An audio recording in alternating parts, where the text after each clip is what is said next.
우주의 시작은 빅뱅으로 가정하는 것이 이제는 보편적이죠? 그렇다면 우주의 끝은 어떤 가설이 가장 힘을 얻고 있을까요? 현재까지 우리가 알고 있는 지식으로 가장 타당하다고 판단하는 우주의 종말 시나리오는 빅프리즈입니다. 여기서 타당하다고 한 것은 우리가 알고 있는 관측 결과와 지식 수준에서 가장 맞을 것 같다라는 이야기이지 반드시 그런 결과가 나온다는 뜻은 아니니까 오해하시면 안 돼요. 언젠가 우리들의 지식이 더욱 발전하면 언제든지 이러한 결과가 뒤집혀질 수도 있고 또 우리가 생각한 시나리오들과는 완전히 다른 결과가 나올 수도 있으니 우리는 언제나 열린 자세로 새로운 지식에 대해 받아들일 준비를 해야 한다는 거예요. 아무튼 빅프리즈란 우주가 끊임없이 팽창하며 엔트로피가 최대로 증가하고 유의미한 자유에너지가 사실상 고갈된 상태, 즉 언젠간 모든 우주 구성 물질들이 열적 죽음을 맞이하여 결국엔 반응이 없는 응집 물질들, 즉 차가운 돌덩이들이 극도로 차갑고 어둠만이 가득한 무한한 우주 공간을 부유하게 된다는 이론입니다. 물론 이러한 내용은 아직까지 우리가 알고 있는 지식들은 너무나 열악해서 시나리오 수준의 취급밖에 받을 수 없습니다. 우주가 끊임없이 팽창하여 열적 죽음을 맞이할지 팽창하다가 어느 순간부터 다시 축소할지 결정하는 핵심 변수 중 하나가 암흑에너지의 성질이 시간이 지날수록 어떻게 구성되느냐인데 중요한 건 우리는 이 암흑에너지가 무엇인지, 왜 그런지, 시간에 따라 어떻게 변화하는지, 어떻게 구성되는 것인지조차 모른다는 것입니다. 그냥 관측해보니까 어떤 현상이 발생했는데 그 현상을 가장 간단하게 설명하려면 암흑에너지라는 개념이 필요하니까 넣어서 설명하자. 이런 수준까지만 알고 있는 것이거든요. 따라서 오늘 다룰 이야기는 빅프리즈냐 빅크런치냐와 같은 거대한 우주 자체의 종말에 대한 이야기가 아니라 그보다 국소적인 우주에 있는 응집 구조들, 즉 우리 주변에 있는 달과 같은 위성부터 지구 같은 행성, 그리고 태양 같은 별뿐만 아니라 아주 멀리 있는 백색 외성이나 중성자별, 심지어 블랙홀까지 우주에 존재하는 모든 형태의 응집 구조물들이 이론적으로 언제까지 존재할 수 있을까에 대한 내용, 즉 응집 물질들의 원리적 종말에 대한 내용입니다. 우선 우리가 천체들의 응집 구조물에 대한 수명을 논하기 이전에 양자장에 대해 이야기를 먼저 해야만 해요. 그 이유는 오늘 설명할 응집 구조의 붕괴가 단순히 시간이 오래되어 바스라지는 화학 과정이 아니라 행성 같은 표면이 있는 응집 구조가 만들어내는 시공간의 곡률이 있는 배경에서 양자장에서 아주 재미난 일들이 벌어지고 이로 인해 응집 구조의 에너지가 점차 증발하게 되기 때문이에요. 완전히 똑같지는 않지만 호킹 복사로 인한 블랙홀의 증발 역시 유사한 원리로 나타나게 됩니다. 따라서 우리가 양자장에 대해서 먼저 가볍게 짚고 넘어가야 영상의 핵심 주제 현상에 대해 이해할 수 있어요. 이름만 보면 엄청 어려워 보이지만 크게 어려운 개념은 아니니까 걱정하지 마세요. 우선 양자장이라는 것이 왜 탄생하게 되었냐면 미시적 세계를 우리가 알게 되었기 때문이에요. 고전적 장이론들을 양자적 특성과 상대론적 특성을 모두 포용하여 설명할 수 있도록 확장한 것이 바로 양자장이 됩니다. 예를 들어 고전적 장 중에는 전자기장이 있습니다. 우리에게 친숙한 장이죠? 이 고전적 전자기장은 우리 거시세계에서의 전자라는 입자들의 전자기 현상은 잘 설명할 수 있지만 우리에게 새롭게 다가온 미시세계에서의 양자적 특성들을 완전하게 설명하진 못합니다. 그래서 이러한 고전적 장이론들을 양자적 특성과 상대론적 특성을 모두 포용하여 설명할 수 있도록 확장한 것이 바로 양자장이 됩니다. 전자기장 경우에는 기존 전자를 설명하는 고전 전자장을 양자화시키면 양자 전자장이라는 양자장이 되고 이 양자 전자장이 표현하는 입자는 전자와 양전자가 됩니다. 반면 전자들의 상호작용을 설명하는 전자기 게이지장을 양자화시키면 양자 전자기 게이지장이 되고 이 양자 전자기 게이지장이 표현하는 입자는 광자가 되죠. 그리고 이 두 양자장의 상호작용을 하나의 이론으로 정리한 것이 양자 전기역학입니다. 방금 기본적으로 전자와 양전자라는 입자를 표현할 수 있는 양자장은 양자 전자장, 광자라는 입자를 표현할 수 있는 양자장은 양자 전자기 게이지장이라고 했죠? 그렇다면 입자는 근본적으로 양자적 대상이니까 현대 이론에서는 다양한 입자종을 각각에 대응하는 장들로 두고 이를 양자장으로 기술할 수 있겠죠? 여기서 하나 강력하게 짚고 넘어가야 할 것은 고전 물리에서는 입자와 장을 서로 다른 것으로 생각하곤 했어요. 예를 들어 전하라는 입자가 있고 그 주변에 전자기장이라는 장이 퍼져 있다고 설명하곤 했었죠. 즉 입자가 있고 그 입자들이 상호작용할 수 있는 매개체가 장이라고 생각했죠. 그러나 양자장에서는 이 둘을 단순하게 구분지을 수는 없습니다. 양자장론에서의 입자란 양자장이라는 필드 위에 어떤 알갱이가 별도로 존재하는 것이 아니라 양자장이라는 필드의 특정 성분이 특정한 방식으로 들뜬 상태가 되어 우리가 검출한다면 해당 구역에 입자가 있을 수 있는 상태라고 해석될 수도 있다는 것이죠. 물론 이마저도 모든 상황에서 통용되는 표현은 아니지만요. 일반적으로 양자장의 들뜸 상태에 따라 입자의 유무를 판단할 수도 있는 것. 이 현상이 오늘 영상 주제에서 가장 중요한 두 가지 핵심 중에 첫 번째 핵심이에요. 꼭 까먹지 말도록 해요. 이 양자장의 들뜸 상태가 입자의 존재라면 반대인 바닥 상태는 입자의 부존재를 뜻하겠죠?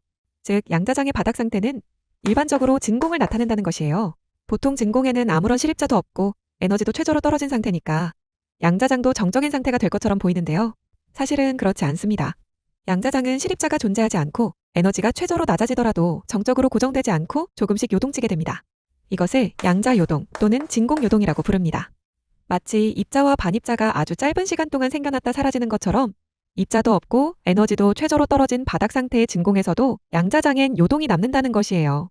중요한 것은 없던 에너지나 실입자가 갑자기 뿅 하고 나타났다 사라지면서 양자 요동을 발생시키는 것이 아니라 양자 특유의 비가환성이나 불확정성과 같은 특유의 기본 구조에 의해 발생하는 현상이라는 거죠. 즉, 가상입자라는 건 입자가 아닌 것을 입자로 표현을 해서 중간 과정의 현상들을 설명하는 일종의 계산 도구 같은 개념인 것이지, 가상입자가 짧은 시간 동안 쌍생성하고 쌍소멸하여 양자 요동 또는 진공 요동이 발생한다고 받아들이면 가상입자에 대해서도 양자장에 대해서도 큰 오해가 될 수 있으니 조심해야겠죠?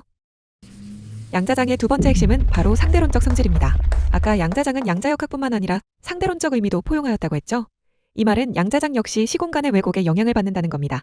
그리고 오늘 영상에서의 시공간 왜곡은 시공간 공률이라는 기하학적 시공간 왜곡 현상에서 발생하게 돼요. 여기서 우리가 양자장의 상대론적 효과에 대해서 얘기를 나누기 전에 속력에 따른 시공간의 변화와 중력에 의해 발생하는 시공간의 변화는 다르다는 것을 인지하고 넘어가야 해요. 안 그러면 속력에 의한 운동학적 시공간 왜곡과 중력에 의한 기하학적 시공간 왜곡에 대해 제한 없이 같은 것이라고 생각할 수 있기 때문이죠. 그러므로 우리가 우선 짚고 넘어가야 할 첫 번째 쟁점은 중력과 가속도는 정말 구분할 수 없나? 입니다. 우리가 아인슈타인의 등가 원리를 예시로 들며 가속하는 것과 자유낙하하는 중력에 대해서 구분할 수 없다는 이야기들은 흔히들 보았죠. 엘리베이터를 예로 들던가 우주선을 예로 들던가 해서 말이에요. 이때 생겨나는 아주 큰 오해가 가속도와 중력은 구분할 수 없는 같은 힘이네 라고 착각하는 것이에요. 그러나 가속도와 중력은 같은 것이 아닙니다. 우리가 가속도와 중력을 구분할 수 없다라고 하는 것은 특정한 상황, 특정한 환경, 즉 국소적인 범위에 한해서는 구분할 수 없는 것이지, 모든 상황에 대해서 중력과 가속도는 완전히 동일하다고 생각하면 현재까지 우리가 알고 있는 지식 내에선 틀린 답변이 돼요. 이것은 간단한 사고 실험으로 알아볼 수 있어요. 가속도와 중력을 동일하다고 표현할 때 주로 사용되는 로켓으로 예로 들어볼까요? 우리가 로켓 안에 있고 밖은 볼 수 없다고 가정해 볼게요.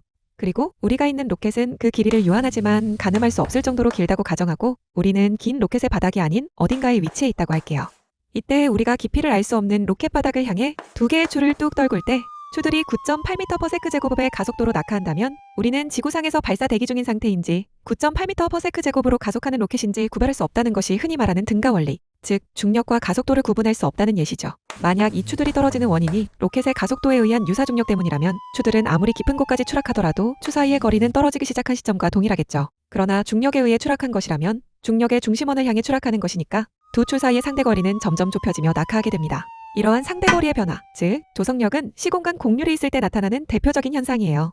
그렇기 때문에 가속도에 의한 운동학적 시공간 왜곡과 중력에 의한 기하학적 시공간 왜곡이 겉보기엔 비슷한 효과를 불러오더라도 서로 다른 개념으로 생각해야 한다는 것이고, 이는 양자장에서도 똑같이 적용됩니다. 여기서 두 개의 추가 점점 가까워지는 조성력과 기하학적 시공간 왜곡이 만들어내는 시공간 공률이 오늘 영상의 두 번째 핵심 주제니까 절대로 잊으시면 안 돼요. 이제 드디어 영상의 본론입니다. 많이 지치셨겠지만 좀 전 두 개의 핵심, 입자는 양자장의 여기로 해석될 수 있다와 중력 에너지로 발생하는 기하학적 시공간에서 나타나는 조성력만 알고 계시면 본론 자체는 크게 어려운 내용은 아니니 걱정 마세요. 아까 양자장은 고전적 장이론처럼 장과 입자를 딱 잘라 구분하기보다는 입자를 장의 특정 들뜸 상태로 이해할 수 있다고 했죠. 그리고 양자장이 기준이 되는 바닥 상태에 있으면 입자가 없다고 정의되는 상태, 즉 진공으로 말할 수도 있고요. 그런데 평평하고 정적인 시공간에서는 그 진공의 정의가 비교적 안정적이지만 시공간이 휘어져 조석 효과가 커지는 환경에선 그 진공을 정의하는 기준 자체가 달라지면서 입자 없음이 그대로 유지되지 않을 수도 있습니다. 이것을 시공간 공률의 영향에서 벗어난 아주 멀리 있는 제3자의 입장에서 보았을 때는 어떤 입자도 없어야 할 진공에서 양의 에너지를 가진 입자가 시공간 공률로부터 방출되어 날아온 것으로 관측될 수 있는데요. 입자가 아무것도 없고 에너지도 최저 상태인 진공에서 갑자기 입자가 뿅 하고 나타나 날아왔다는 것은 말이 안 되죠. 즉 어디선가 양자장이 에너지를 공급받고 들뜸 상태가 되어 입자가 존재하게 되었다는 거예요. 그렇다면 도대체 누가 최저 에너지인 바닥 상태의 양자장을 들뜸 상태로 올려둔 것일까요? 시공간의 공률이 만들어내는 조성력이 양자장의 바닥 상태의 기준을 바꾸었으니까 직접적 작용은 조성력이겠죠? 그렇다면 조성력은 왜 있었을까요? 시공간 공률 때문이겠죠? 그럼 시공간 공률은 누가 만들죠? 질량 에너지가 되겠죠? 질량 에너지는 누가 가지고 있을까요? 응집 구조를 이루는 천체들이 됩니다. 결론은 응집 구조에 의해 발생하는 시공간 공률에서 아무런 입자가 없다고 정의되는 진공 공간에서 관측 가능한 실입자 방출이 생겨난다면 실입자에 대한 에너지 비용은 시공간 공률을 만드는 응집 구조가 지불하게 된다는 것이고, 응집 구조의 에너지는 유한하니 이것은 곧 응집 구조의 필연적 죽음을 예견하게 되는 것이죠. 이것을 바로 중력적 입자 생성 또는 중력적 쌍생성이라고 합니다. 참고로 공식에 따르면 우리의 태양의 원리적 수명 한계의 근사값은 10의 89승에서 10의 90승 사이에 위치하게 됩니다. 우주가 태어나서 지금까지의 시간을 우주의 원자가 있는 숫자만큼 반복해야 하는 시간이니까 걱정하실 필요는 없어요. 물론 이 시간에 도달하기 한참 전에 태양은 별도의 채널을 통해 죽음을 맞이할 테니 원리적 수명 상한선은 크게 의미 없을지도 모릅니다. 그러나 우주가 정말로 빅프리즈라는 열적 죽음에 도달하게 된다면 아주 긴 시간 이후에 우주는 정말로 아무것도 없어 보이는 공허 그 자체의 공간이 될 거예요.